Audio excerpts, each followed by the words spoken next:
Hello, everyone. Welcome to the second to last event on the last day of the SPLICE Institute 2021. My name is Per Bloland, and I'm one of the faculty members at SPLICE, and I'm very happy to be here with you all. Just a quick reminder that our final concert is tonight at 7:30. And like all the other concerts this week, it will be streamed over YouTube, and you can find the link on our website. This is a particularly interesting concert tonight. It consists entirely of pieces composed or performed by SPLICE alums, and in some cases, both. This afternoon, and well, right now, we have the second of two panel events, this one titled Composing in Crisis, Artists in the Anthropocene. We have a great group of panelists lined up, and moderating, we have our own amazing Adam Vidiksis. So with that, Adam, it's all yours.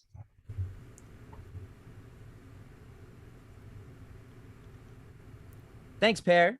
I am joined by an incredible panel of artists today. I'm so thankful to all of them for being here, and thank you to all of you for tuning in, both SPLICE folks and people from around the world. We have on the panel today Elisabet Curbelo, Scott Deal, and Paula Matthusen. I'm going to give each of them an opportunity to introduce themselves and talk about their work a little bit to start off. And I also want to mention we were going to be joined by Jennifer Beatty, but who has been working closely with Paula and the SPLICE ensemble as well in some of Paula's work in the Mammoth Caves, but unfortunately she was not able to join us today due to a family emergency. So we're sorry to not have her, but we're looking forward to hearing from each of you. So why don't we start with Paula? Can you just give us a little introduction to yourself and some of the work that you do? Sure. Hi, and I'm totally excited to be back at SPLICE in this Zoom capacity and be with all these wonderful people. So thank you for having me and for inviting me. And yeah, I'm professor of music at Wesleyan University. I think part of why I was invited for this topic is because I've been doing a lot of work related to sort of large scale recording of sites of infrastructure, particularly historical infrastructure.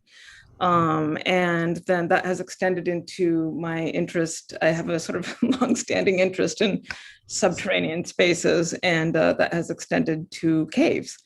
And so with SPLICE Ensemble, and especially with Jennifer Beatty, we went into Mammoth Cave. And that has been a relationship that's been developing over the course of 7 years now. And so what's been really great about sort of these projects is the way that they reach out and sort of extend in all these different sort of temporal fashions, which I kind of like in the sort of invocation of this topic area too, because it really implies temporality in a lot of intriguing and sort of contradictory ways. So with that, I'll pass. Great. So next up, let's pass it to Elisabet. Can you talk a bit about your work? Yeah, thank you for having me. I'm a composer and performer specializing in electroacoustic music. I'm born and raised in the Canary Islands, where I studied piano, voice, and composition. There in my hometown, then in Madrid, then I moved to Istanbul in Turkey, and completed my PhD at UC San Diego.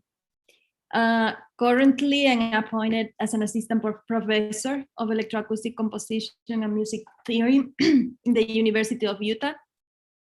And my work focuses on technology, gesture, mainly using wearable devices to control electroacoustic music. Now I'm working on a series of pieces about the effects of climate change in Utah. And I want to play a brief excerpt of one of these pieces.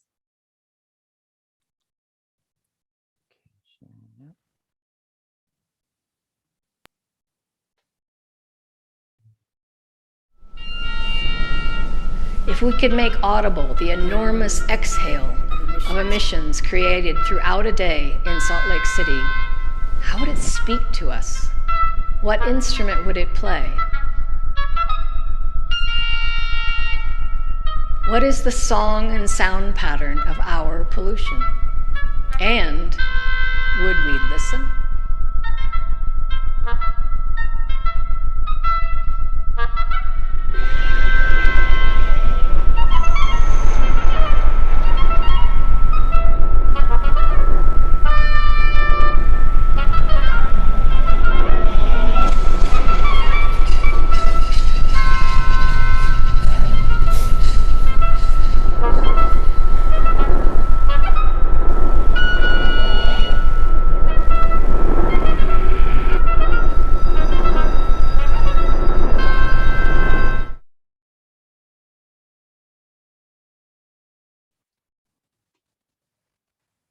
Great. Thank you so much for sharing that. And let's pass it now to Scott. Okay, well, thanks, Adam, for inviting me to be on the panel. I'm so excited to be here. For many years, I've been an electroacoustic musician, percussionist, but I think today's discussion and the work I'm doing that is more germane to that is my involvement as a telematic artist and researcher, pursuing a couple of tracks of artistic work involving the internet. So one area I've worked on is the artistic illumination of thought just about the earth, ranging from scientific data interpretation to intuitive expression. In this vein, I've been involved in a lot of many works over the years, but one example that I'm really proud of is Oxalock, which was a climate change telematic opera created by myself and composer Matthew Bertner. In 2020, I established Earth Day Art Model, a global 24-hour telematic and transmedia festival held each International Earth Day, April 22nd. This year, our second year, we had ensembles, artists, researchers, and writers from over 25 countries presenting to audiences in over 80 countries, and it was over 24 hours. It was very exciting. Another area of focus that I've worked on over the years is the cultivation of processes and tools to empower large numbers of people to effectively engage the internet and use it as a green alternative to travel in order to participate in one's artistic community of choice. I've seen firsthand over the years how the internet can bring people together in artistry, conversation, and understanding. And I'm really convinced that this is the internet is a key, and the use of it is a key to empowering people to action regarding our world. As a result of this work, here at the Tavel Arts Center at IUPUI, we started a company, Deck 10 Media, which creates meeting structures that serves as alternatives to travel. Deck 10 has a meeting place, a concert stage, and also a studio, which is similar to Zoom, except that it's optimized and tailored for musicians and media artists. Most recently, we ran a conference for the International Conductors Guild, and in June, we ran the New England Conservatory Sick Puppy event, which was a big success, and we're looking forward to continuing this work. Great, thanks so much, Scott. And you'll find some links relevant to what Scott just mentioned and the various platforms and work that he's doing in the chat on YouTube. So please do check those out when you have a chance. So I would like to frame this a little bit. Thinking about the topic of this age, has come to be called the Anthropocene, with largely regard to this idea that is defined by the fact that humans can have effects on the environment in such a profound way. However, it really does overlap beyond that. It encompasses quite a few things that are interconnected issues, crises that are going on. And one of them being, we can even see things like, obviously, not only the typical things we associate with climate change, but also viruses, the pandemic. All of these things, are part and parcel of this age and are interconnected in these really profound ways, of course, as well. So I think what's really interesting about all of your work is that you're touching on these things sometimes directly, sometimes very much talking, explicitly about something like, for example, climate change or the environment more generally, sometimes very specific aspects of the environment or human systems and how they interact with the environment. So, I look at this in a really all-encompassing way, and I encourage you to feel free to kind of think about that much larger frame when it is suitable or of interest to you throughout the discussion. So I'll start with a prompt. You're all also working with technology, right? Which is also, of course, one of these prime things that we're doing at SPLICE, right? It's kind of bringing us all together about how we make music and how we make art with technology. So could we start off with that idea of in what ways does technology help you engage with this topic? So let's go to Elisabet first.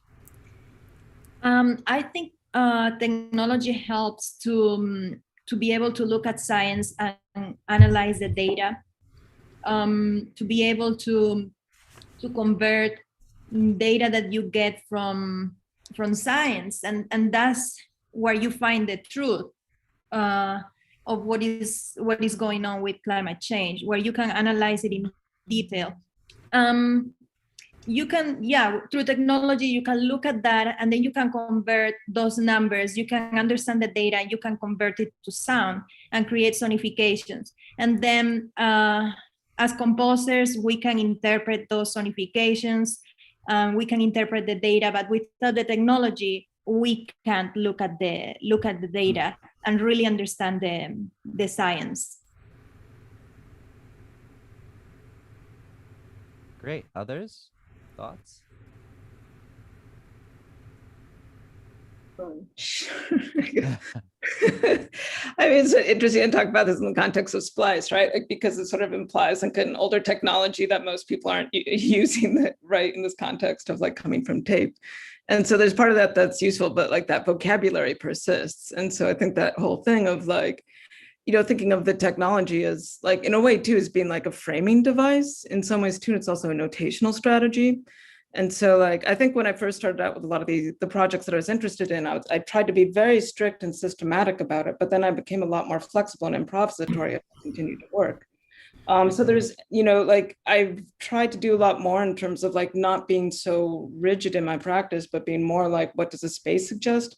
What do the relationships that I'm building suggest? Like, and that includes like environmental, you know, concerns. It also includes a lot of the people that I end up working with, because this work kind of tends to reach out, right? Like, and so there's something that's like, as long as we sort of keep engaged with it, I think we find the sort of technologies that sometimes we wouldn't necessarily use, but then like get suggested by the situation. So like working with things like, you know, FM transmitters and stuff like that too, which I'm like really interested in because like, you know, these signals are around, but I don't necessarily hear them. And then like, you know, there's all these different ways too that different species of animals will orient around like parts of the, you know, spectrum as well that like we aren't attuned to.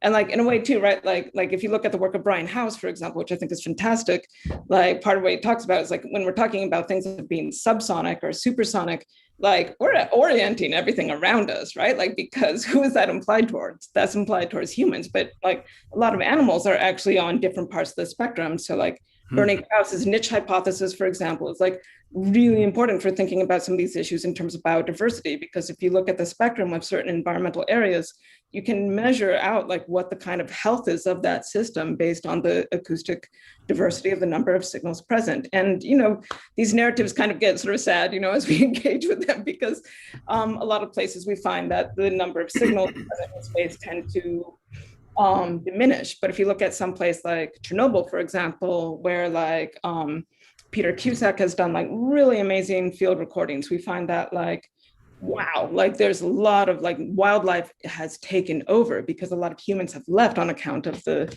you know, nuclear devastation of that area. So like it always goes in these different, you know, there's a lot that we can learn. And I think a lot of it too is that like we have a certain advantage of being like working in sound because we can open up these different relationships, part of which, you know, technology is a part, right? But it's not the only thing. And so I kind of, yeah, I guess that's sort of some of where my brain goes about from that prompt. Yeah.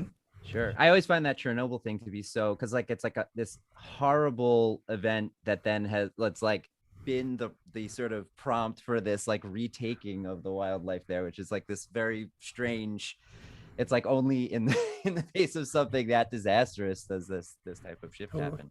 But Scott, so I would assume for you, you know, and from knowing you and your work and from what you mentioned earlier too, that the internet is like really this profound like aspect of the technology that you're doing in a way that's maybe outsized compared to some other people's work. Can you talk about that? Oh, sure. Yeah. And you know, so I think that something that technology is bringing to us is it's like it's a ladder out of, you know, some of the confusion we're experiencing as we look at the world around us. And not only is a ladder of understanding, but also opportunity. And so something that I never thought about until well into COVID, it's like maybe say a year into it, is how one advancement that we don't really think about too much is how inexpensive everything has become because of the continued work of technology and in improving cameras, microphones, bringing larger bandwidth capability to neighborhoods all over the world. Used to be, I mean, if you think back to the 1990s, most of the world was on dial-up, and you know the internet speed was measured in kilobytes, and you know would take 10 minutes to download a photo, for instance. Where today we have fiber optics, and so consumer grade level internet activity can be done at the gigabyte download level.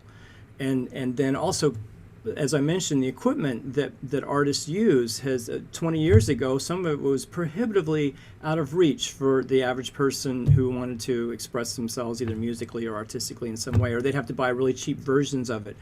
But I was thinking anecdotally of an example in my own life, in my own work, where in 2007 I wrote a grant and I bought a video switcher that cost $20,000.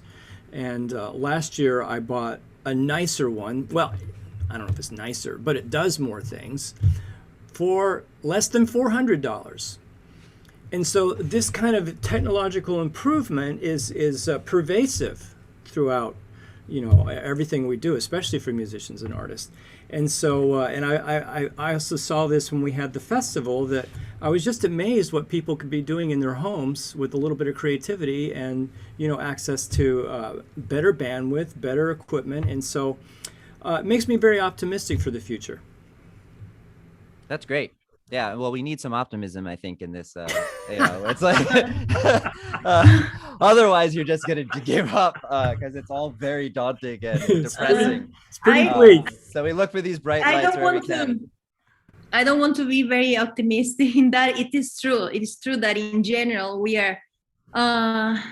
The technology is advancing, is developing more and more, but also we need to see that as much as we are suffering the effects of climate change, and this is increasing, we can see the inequalities in one country or in the world, because it is true that in general technology is developing, but it is true that some people don't have access to all that you are talking about, and that means that only a few people is able to enjoy, or is able to do things. So this is also isolating a group of people more and more every time, which is also very sad. And I think about that a great deal, actually. I really do. And that's when I was mentioning that a lot of the work we're doing is trying to figure out how to do this for large numbers of people.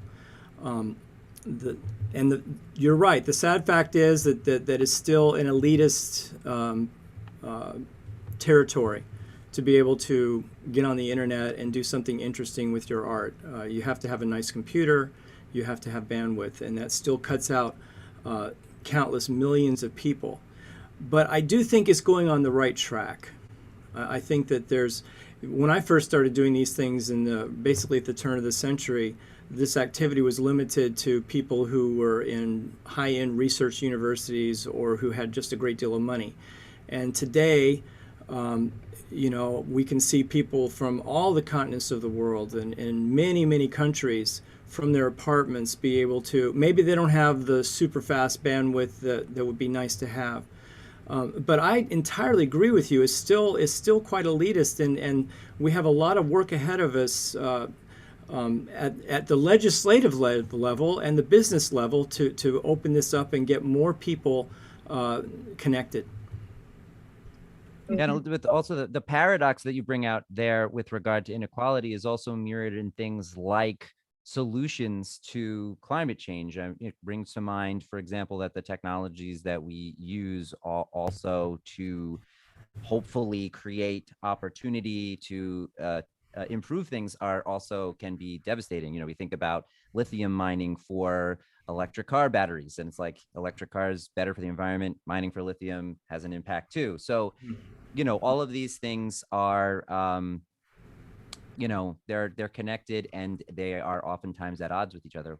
Does that come into play, especially with folks interested in technology and in their work, and what how that and do you deal with those things directly in any way? I'm glad you brought up.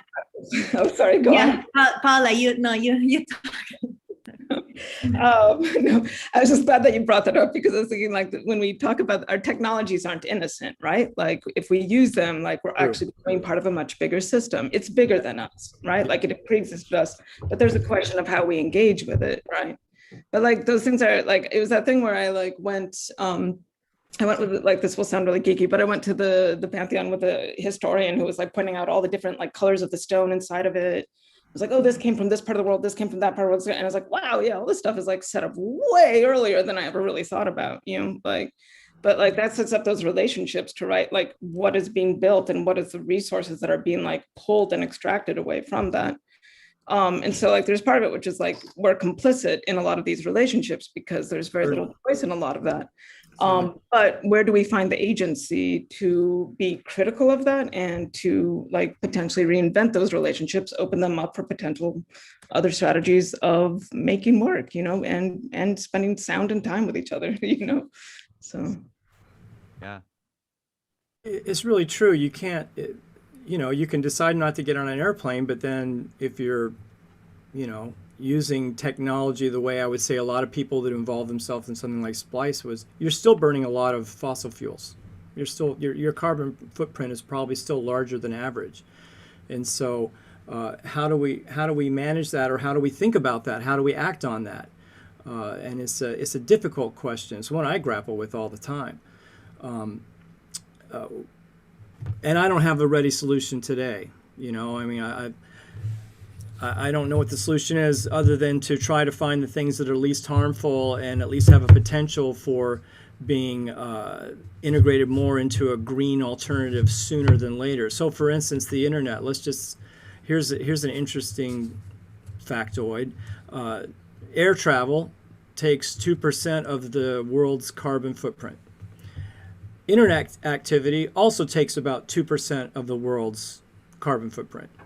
And so if you look at them both from a distance, they seem equal. But we know that's not the case. I mean, you know, if you think about all the things that we get from the internet and from our computers, you know, it's for many people who are working today, it's quite a large amount. And at least what I think about, what I consider is that with computers and with things that you plug in, eventually that's going to be turned over to a green energy source sooner than an engine. And so is it all green energy now? No. But things that we plug in and the way we get electricity in our homes are on a faster track towards wind and solar energy than there will be batteries that can shoot an airplane from one side of the world to the other. Yeah, and I mean, obviously, a few people won't find a solution. We need more and more people thinking about solutions and thinking about this. And I think art is a good way to influence people or to communicate what is going on. So I think it is important for artists to have this in mind and think about it and have this type of discussions. I think also in education, it is important, like, to bring these topics to the classroom and also influence the students in a positive way to think about it and to collaborate with other artists and to collaborate with other people to find solutions together. I think the more people that are discussing and talking about this, I think the sooner we will move forward and find solutions. And yeah, it is. I think it is great. We are having this discussion, and you brought this topic to SPLICE, and because I think it's really important to talk, just to have the conversation and talk about this.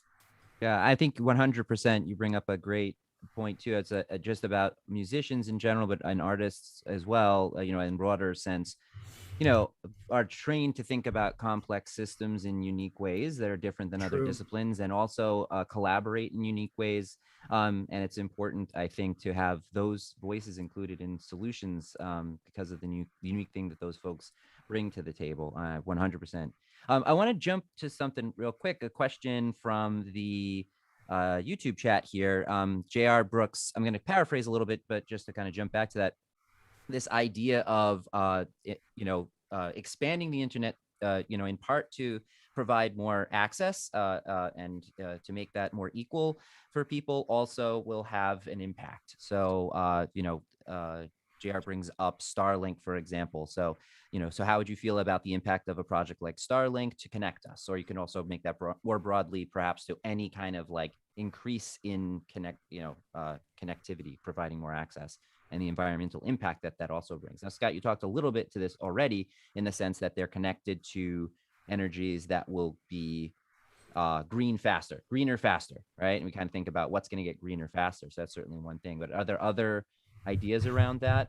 Scott, I'll throw to you first, and then sure. Other people have different viewpoints. Yeah, I'm really excited about the Starlink thing, again, because it's going to give more people access. We need to, I think as artists, we need to really work hard to becoming as inclusive as possible, and not just extending to our university colleagues and the communities that like our style of music, but to large populations throughout the world, South America, Asia, Africa, all of the countries. And so, I'm very inspired by the MIT project, and I'm sorry the name of it fails me right now, but creating the $100 computer. And interestingly, one of the pieces of software in that $100 laptop is Audacity. And so giving, people that otherwise don't have the chance, the opportunity to use it and to do creative things or whatever they're going to do it with. And I think that the same is for the internet so for any way to be able to connect billions of people. And I know from Earth Day Art Model, I have to say, some of the most interesting works that we've had on both the festivals came from people who created the work in their apartments in countries I have not visited. And just, I was amazed and inspired by their creativity and the use of non-technologically oriented tools and ideas, combining that with what little internet they might have or shortage of tools that they would otherwise possess in a more advantageous situation. And so I think that the more that we connect and have conversations with people who are not like us and who are not part of our community, but the more we seek to understand them and understand what is happening in their world and how are they seeing the climate being changed and how is it affecting their lives. Even people in countries that our government tells us is hostile to us.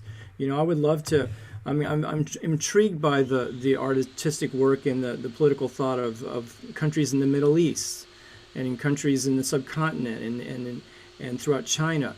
And how are we going to be able to connect artistically and aesthetically and just as humans going forward is a critical issue.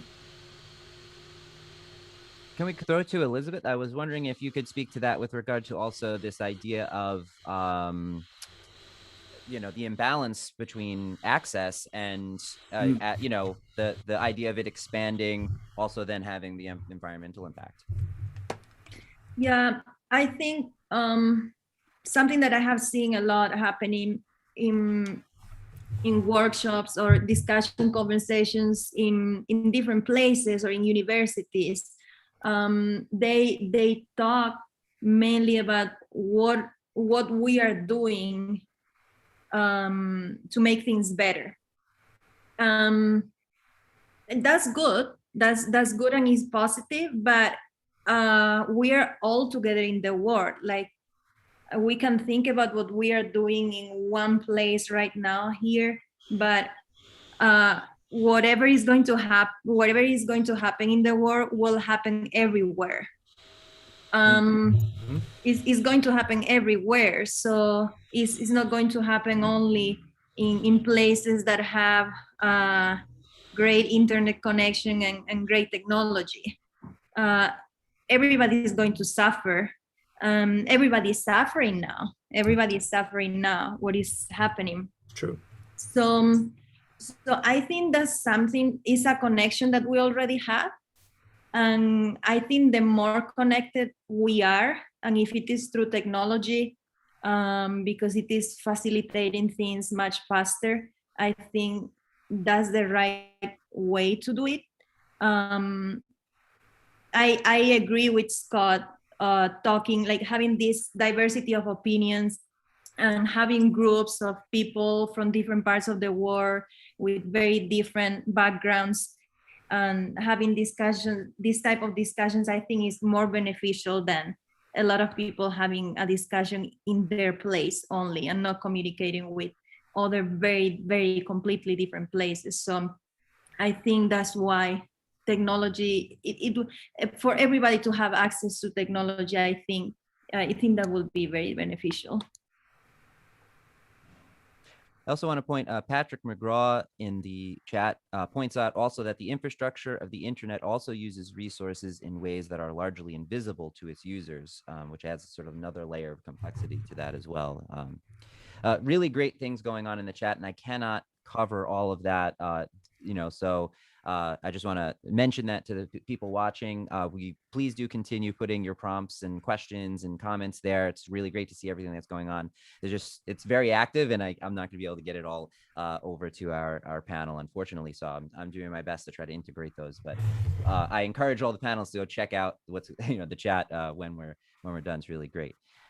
So I also wanted to loop to, we're kind of bouncing around some things because it's all coming up in these interconnected ways as we're finding out. But Elisabet, you also mentioned this idea of public perception about how it's important for artists to be involved in this, in part also because of the unique way that people can present this. So this is something I do in my own work and talking to other artists who are doing work in and around these topics involving the environment. Some are interested in it in almost documentary way and actually don't care much about its effect. If it has an effect, then they're happy for it to have an effect on people's perceptions of the issue, but it's not something that they're trying to do, or they don't feel like that's it's just not something they're concerned with.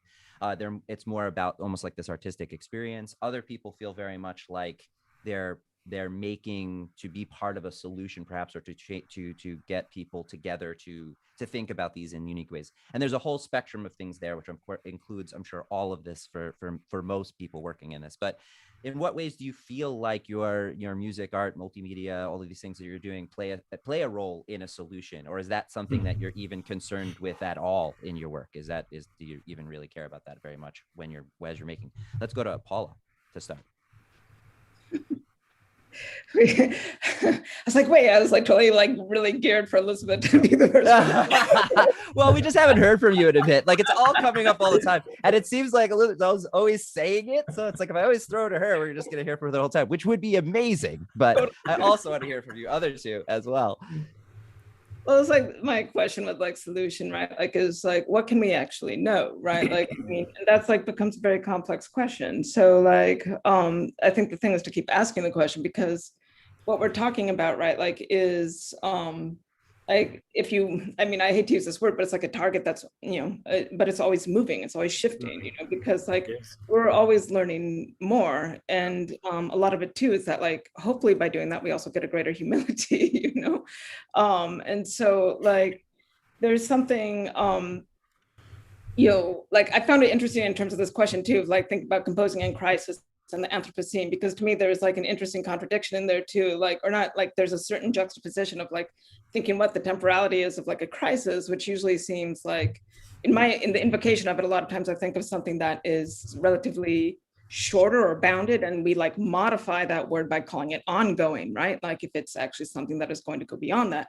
Whereas with the Anthropocene, like, how are we going to know when that ends? Are we going to? That's going to go beyond like our lifetimes, right? Like, so like, the sort of things of like, the sort of like, both of those things can occupy sort of the same space, but like our ability to understand that, I think, is like beyond in some ways, but that doesn't mean we can't still keep making interesting work that engages with it, but I don't think we're actually going to be able to know a solution, or like, at least I hope that I don't proclaim to have one because it's just going to shift. And I hope that like it keeps moving as part of that. So like, and I think about like that idea of composing in crisis, like in some ways it thinks like, like, that's the image that sort of pops up for me, but like some of it too is like when you have a deadline. That's composing in crisis.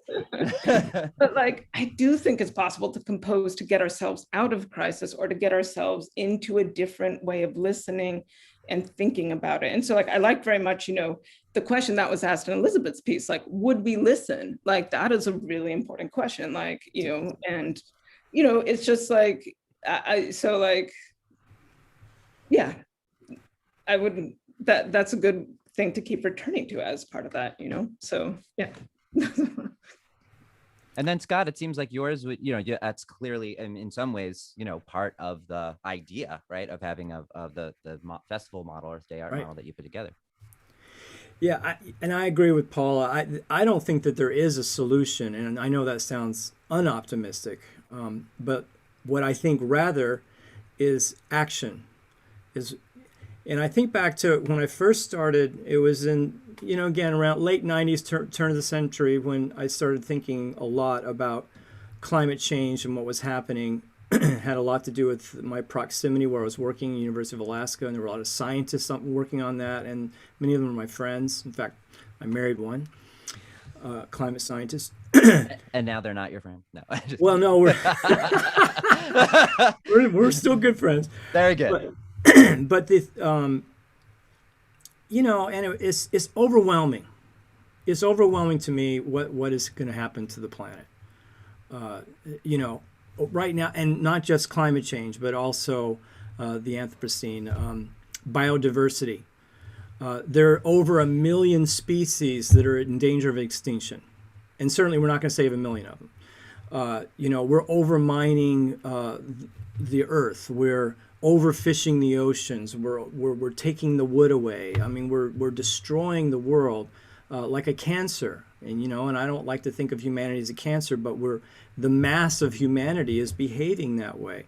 I do, and back then at the turn of the century, a lot of people that were advocating in the arts and elsewhere were simply trying to convince people that this was happening. And then there was, if we think back, there was a lot of, that's, even in the 2015s and 16s and 17s, the big political themes of it's a big hoax. But now I think that there has been enough taking place where there's very, I think, not as many people who think it's a hoax anymore. More people are waking up and realizing. And so I think that the action, so like, for instance, when we did Oxalock, when Matthew and I did Oxalock, the whole thing was that climate change was very apparent in the Arctic, and he and I were both very familiar with that. But people didn't seem to realize it. And when we talked to people, they're like, what? No, But now it's so obvious. And so the action is not to try to illuminate and say, hey, people, wake up. But rather, I think there's a shift now to, okay, this is going to happen. And there's going to be some tragedy. I cannot see a changing world 100 years from now that hasn't seen the loss of a significant number of human lives. Significant reduction in population. Mass migration out of areas that are probably going to become too hot to live in year round. Who knows? Who knows how fast we're going to act on these things? But I think so now the artistic imperative. For me, and I can't speak for other people, but I think of the word action: learn, understand, and then express, very simply. And to express what are strategies, what are the ways we're going to get ourselves out of this, or not out of it, but how are we going to cope with it? How are we going to manage the world in the next 100 years in a way that helps us sustain it for future generations? It's an open question, and I don't think anybody really has a good answer right now. But I think for artists, the answer is to look at it and express artistically what we see. Fantastic. I think that's really, really amazing. I love that learn. I actually wrote down because I knew I forget. Learn, understand, and express. I think that's just like a fantastic way to put that. Elisabet, where do you fall on the spectrum? Obviously, seeing your work, it's clear there's some amount of. It seems, if I could say what it looks like to me, that public perception plays a role. Like you are interested in sparking something. Where do you fall within that spectrum there? Yeah, I think for this topic, it is very important. I feel like with music, I can't express everything that has to be expressed. So because of that, and I want a clear message, I think collaboration is really important. And to create interdisciplinary pieces, I think it's very important to do something that is complete, and then you are communicating clearly. And this started with a project that we are doing at University of Utah. It's called Activism for Earth. I'm co-directing the project with a colleague, violinist Hasse Borup, here professor at University of Utah. And we were thinking about all this, and that's why we decided to call the project Activism for Earth, because it's this combination of activism and art. And is a word that already exists and is being used, is artivism. So this is, I would say this is what I am trying to do now, using art to be activist. In this, I'm writing a piece for piano now. It has audience participation. So the reason why I am focusing on the effects of climate change in Utah is because I'm here now. I think it is important when you are performing the pieces for a local audience is related to their experience, what they see. I think it will touch people more if it is something that is close to them. Because here in Utah, if you write a piece and it is about Alaska, yeah, they will, like, people, they will understand it and it will be beautiful and all that, but I think it will be more important to do something that is closer to the audience. So that's the reason why this series of pieces are about Utah. Also, the audience participation, I think it is really important, because people are not only listening to the piece, to somebody else performing the piece, they are part of the performance. So if they're performing with natural objects or with water or dry leaves. So this piece is about, there is a mega drought here in Utah. There are some regulations where you cannot water your lawn every day. It's really, really hot. Like when you go out, you feel like you are broiling in an oven. It's really bad. So I think doing art or writing a piece about what people are living and having them participating on this, I think is a way to communicate this better. This is this is what I am trying to do. Fantastic. So Emily McPherson in the chat here said earlier in the discussion, at what point does discussion, reactionary statements, or art become activism? And she goes on a bit there to say one definition of activism having an end of result or change or action.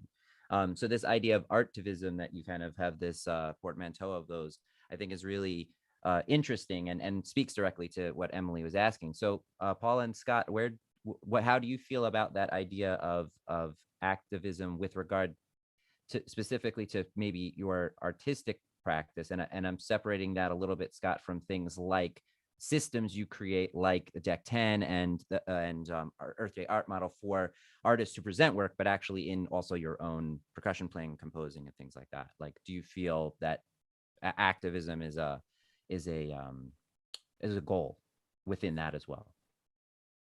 Well, I was looking forward to hearing what Paula was going to say, but then you said my name, and so I'll go ahead and answer first. And I can't wait to hear from Paula too. Okay, but I also want to first say I really agree with Elisabet about the local artistic expression. I think that that's really, really great and important. And I can't say enough. I mean, I think that that's the way to do it, is to talk about what's outside your front door, because then you get more people to relate to it. But then back to your question. Sorry, I was so excited about that one, what she said. That was, yeah, absolutely. Mm-hmm. So activism, that's a tough word, and I think anybody's doing this well. It's difficult because you don't want to turn your audiences off, and I certainly have. It's easy to look at the result of human activity over in the industrial age, and get depressed, and then want people to get in that similar framework, feel bad about it, and then want to do something about it. But that sort of guilt approach, I don't know that it really works. I haven't seen it work for me in my advocacy. And so I think that's why I like the word expression, and I think that artists can first be expressive, that we can first communicate in art. It's what we do best. It's what we do absolutely best, and that's why bring your best to this to the conundrum we're in. The activism, and I can't speak for other people, and other people may be better at it, but especially looking at I think that all of us as artists, or I'll just say me, I look at the sum total of my life, my responsibilities, the position of the professor I have, and the other obligations, and so.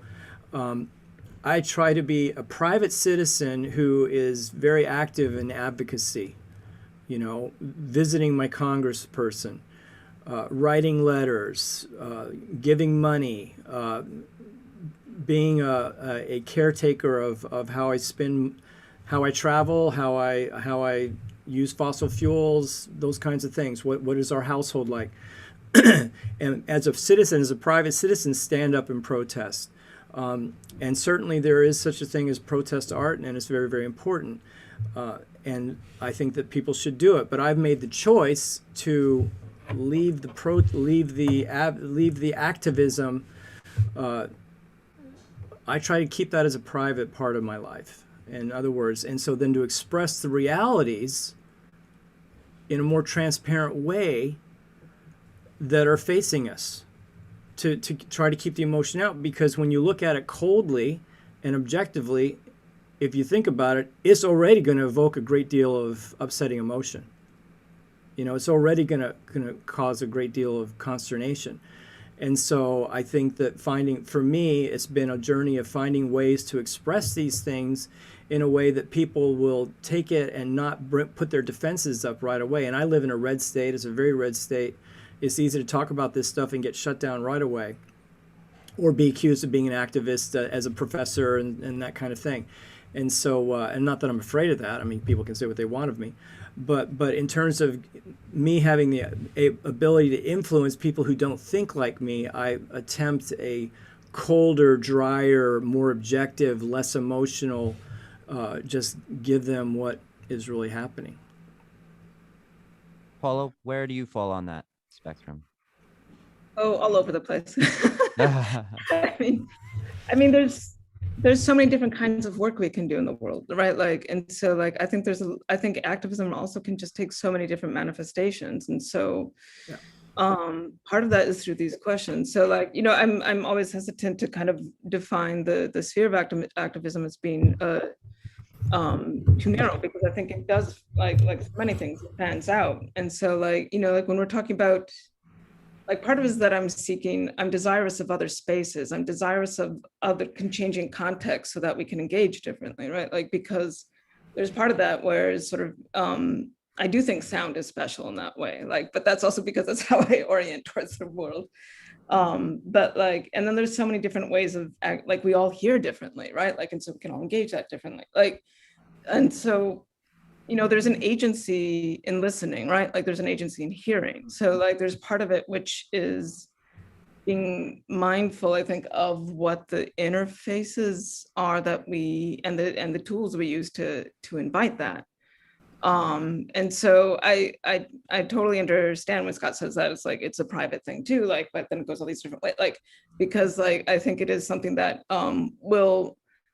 has a funny way of switching to being sometimes the most intensely private and personal, also the most public. So it's sometimes difficult to figure out how we ride that line, especially with musical, music is a sloppy signifier, and like the meanings that we ascribe to music are highly contingent and unstable. So like what, but that's not a weakness. That's something that is like incredibly empowering about working with sound. That's a good point.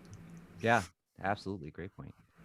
And actually because of this particular relationship that musicians have with sound, and you in particular, Paula, I'd like to start this next question with you, and then bounce out to the others. In that you're doing this, it makes you, if you're working on projects of this nature or not, you're going to be reading about this, you're going to be learning about this outside of these, and then of course doing, as Scott mentioned earlier, learn, understand, and express. But is there something also that you gain or learn just uniquely through the expression that then becomes sort of a feedback loop within it? So of course there's outside sources, there's data, there's you're reading articles, you're reading, etc. I'm talking about the process of doing this, of making music within the idea of this topic. Does that give you a unique insight in the learning part of that? Certainly, and I think part of it though is that, I mean, you say the word feedback loop and I'm like, oh, you're speaking my jam, but like part of it is, things like, when I think about things about like being in the caves and being like, my attraction to the subterranean in part is because like it is a reprieve from, like, I'm glad that there's no cell phone signal down there. I'm glad that there's no, internet, because it's something very different. And so like when like we're down in a cave, like with SPLICE, and like, and like part of it becomes this thing of like the knowledge that is built through walking these paths together, and I think like there's something about like opening up the sphere of like working this way in composition, right? Like where like the sort of model that like is so often taught along the sort of, Western art music sort of colonialist past of like the composer with the beret and like a quill or like black turtleneck or something like that, is that like you're working in isolation, when like, really what we realize is that like it's always been collaborative, like, and so finding different modes of working is something that's really interesting to me in that regard too, because yes, the learning changes. And I think part of it too is like what becomes meaningful about that are things that extend well beyond the confines of a quote unquote piece. It becomes something that becomes lived and shared in our bodies and our memories, and that is incredible. And so in that sense, like it's a lot of that can never be communicated, but it can certainly be, it does provide a site for something different. I wish I could be less fuzzy about it, but I'm struggling for the words on that. Yeah, I know, but I think you really did hit on something with that as well. I mean, it just reminds me of that opportunity and how being able to be in this unique environment, this new space and ecosystem, and then to be able to drum the space, to actually walk around with a drum and explore and have these microphones and amplifiers that are exploring that space in a unique way. It's something I could never have learned about those things without that unique experience, right? So, and I think there's something as musicians, at least I feel with a drum, for example, it's like this multi-sensory system that when it's all working together, I do find unique understanding because I've been training to be in that space. And so it's like a perception space that is really unique. And it's interesting to explore those spaces in those ways. I do think also that this is something that is not uncommon, right? You hear of people being like, I'm going to go outside to the woods and make a drum circle, is a way of doing that people are just drawn to, even if they're not professional musicians or lifelong musicians. The act of music making is a way of learning about that space as well. I think is really a profound thing. Let's go to Elisabet. What do you think about, do you find this learning feedback loop occurs, that the act of this expression is a learning experience also about the topic? Yeah, I think in two different ways. One of them is collaborating with other people, also makes me learn things that I wouldn't learn if I wouldn't be talking to other people from other disciplines about their research, their knowledge, their way of thinking. This is yeah, this is something that I learned a lot from. So that's one side. And then the other side is looking at the data and analyzing the data. It inspires my composition process in a way that is completely different. So I can come up with pieces that I don't think there is a way I would write that kind of music if I wasn't looking at the data. For example, when you look at data, it can inspire certain rhythmic patterns that you need to respect, because if you decide to use the data to compose a piece and the data is telling you something clearly, you need to use that. You cannot just manipulate it to end up using the rhythmic patterns that you like and you have in your ear all the time. Same thing with pitch sets. You might like certain intervals or certain melodies. If you are composing intuitively, they will come up. But if you're analyzing the data, you need to respect that. So you need to use what the data is telling you. So this, at the end, I'm organizing everything. So yes, not everything is the data. I'm interpreting it, and there is part of me there. But there is also the data is a big part of the composition process, and this is a way to do something different, to move out of my comfort zone, and to write different music that what I would write if I were looking at the data, for example. Great, Scott. Yeah, you know, something that really inspires me, and it's well, I think it addresses your question, but to get involved in this kind of music, and then to learn what scientists, the tools that they're using, and how similar the thought process of a scientist is to that of a composer. And so you take earth scientists or climate scientists, you say someone studying the carbon cycle, how it starts in the ocean, tiny, what are they called? Well, tiny little animals, microscopic animals, and then their byproduct goes up into the clouds and helps form clouds and gather rain droplets, and then it goes back down, and then, you know, that material becomes the material for more of these microorganisms. And then the methods that they go about finding that information and gathering it and is so inspirational, you know, and it's fascinating. It's all numbers, you know, but then to turn around and realize that algorithmic composition uses a lot of these same processes in a different way, for sure. Sometimes similar software, maybe it's not called the same, but it does the same thing. And I'm not technical enough to be able to articulate, you know, the finer details of that, but I'm just talking about my experiences. I remember when, probably about 2002, I went to Japan with my wife and to this sort of Japan's version of NOAA, and they have a giant computer there called the Earth Simulator, and they're very proud of it. It was, at the time, it was the fastest computer in the world. It's gigantic, you know, it's like an acre in size, you know, and it's in a basement somewhere. It's gigantic, you know, multi-frame computer. But it creates models of weather systems, and it uses millions of terabytes of data to create these models.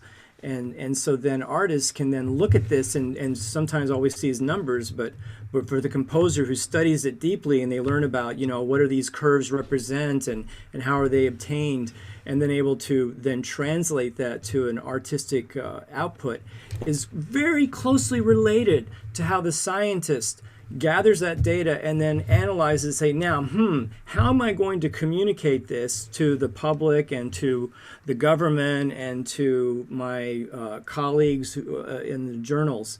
And you know, it takes a lot of the same processes. And so I think that for me, the multi-layers of learning have to do with the fact that the deeper you go, the more that you realize you're very related to other people tackling this problem who have nothing to do with the arts. Yeah, I do see personally, oftentimes a lot of similarities when I'm talking to people in sciences around that. And if I can add, I think Yeah, that's why if I could add, I think that's why I do feel such, and have career length, have felt such an obligation to communicate this stuff, because if us who are privileged enough to be in a position where we can engage this kind of activity and use computers and do this kind of art and have the education and the understanding, it's essential that since we're not the ones on the front lines out there, planting the remote sensing devices in the middle of the ocean, or, at the Arctic Circle or in Antarctica, we're not those people, but we're very closely allied with them. And we're not just allied, but aligned with how they think and what they know and understand. So I feel it's incumbent upon those of us with that privilege to also shoulder the responsibility to get that information out in our own, which in our way is, of course, expressive. Yeah, absolutely. The we're coming up on time here, so I'm just gonna kind of present one last sort of wrap-up question, and ask you all to put on your future seeing caps here. Always a great idea. It always works out extremely well. Everyone's always very right on the money with their predictions. But we just obviously are still in the midst of and seeing a lot of change within the pandemic crisis, and perhaps we're moving into a new phase of that. And it's in some ways really interesting to this topic that we've been talking about broadly, also because it's probably the first global event for the world to experience globally in real time, and to make this sort of decisions and see the effects of this on so many other interconnected places of the world together in real time. So it really has changed so many things, not just with regard to the pandemic, but also because of technology and the way technology has been changed in the course of the last year. So in what environmentally impactful ways do you think that this shift will persist? Or do you think perhaps most of it will just go back to the way it was? So let's start with Elisabet. I think it will persist. Yeah, I don't want to forget the people who live in denial. You said that the pandemic, that some people don't believe that there was a pandemic. There is a pandemic and it's affecting the whole world. So the same thing with climate change. But I think the amount of people that live in denial is smaller and smaller. Yeah. But yeah, I think this will persist, and I have hope for the future. I think people will take action more and more as more people are being aware and woke about what is happening. All right, Paula? I honestly don't think I can say it any better than that. I really also hope that, not to piggyback so directly, but that is extremely, yeah. I also want to maintain an optimism in that too, because yes, I think the alternatives close us to possibilities if we don't maintain that same spirit of openness. And yeah. Great. And then we'll give you the last word, Scott, in part because the Earth Day art model, when did that start? When did you start that project? The first one was 2020. We worked on it for about 18 months before we launched it. Yeah. And then everyone was doing, they were right. launched into it. It became one of the models right. for how you do this thing. So really incredible. So we'll give you the last word here we're writing all of these down and we're going to see how close you all are and predict the future. We'll come back in a year and just laugh. No, I'm just kidding. Go ahead, Scott, you have the last word. Okay, well, it's, I hate to say it, but I mean, first I just want to say I have no idea. I wish I knew, but so it's going to be a guess. Of course. But my gut feeling says that this will persist, but in a less happy vein, that because other things will persist as well. I think we'll see more COVID-19 crises. The world has become so interconnected. I mean, this is why it happened, because we're all connected now, and people travel and communicate. And so it's one, we really are, you know, that self-regulating organism that's been talked about for 50 years. And so I think that we're starting to see we're starting to see the blows that the Anthropocene is promising, and we're going to need each other, and I think we're going to need to communicate. And so I think that the progress made in that front during COVID is going to continue, but I also think it's because there's going to be, you know, we're going to have to. So that doesn't sound very optimistic. I guess to quote a friend of mine, I'm a short-term pessimist and a long-term optimist. And by that means that I hope in a couple hundred years, my hope is and my thought is that we'll still be around, but I think we're in for a rough ride. That I think is true. And we're already riding that right now.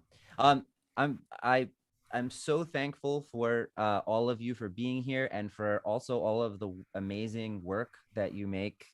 I enjoy it so very much, and just thank you again for being here. Thank you all, everyone at home watching, and please join us for tonight's concert at 7:30. So great. Thank you. Thank you. Thank you. Thank you, SPLICE.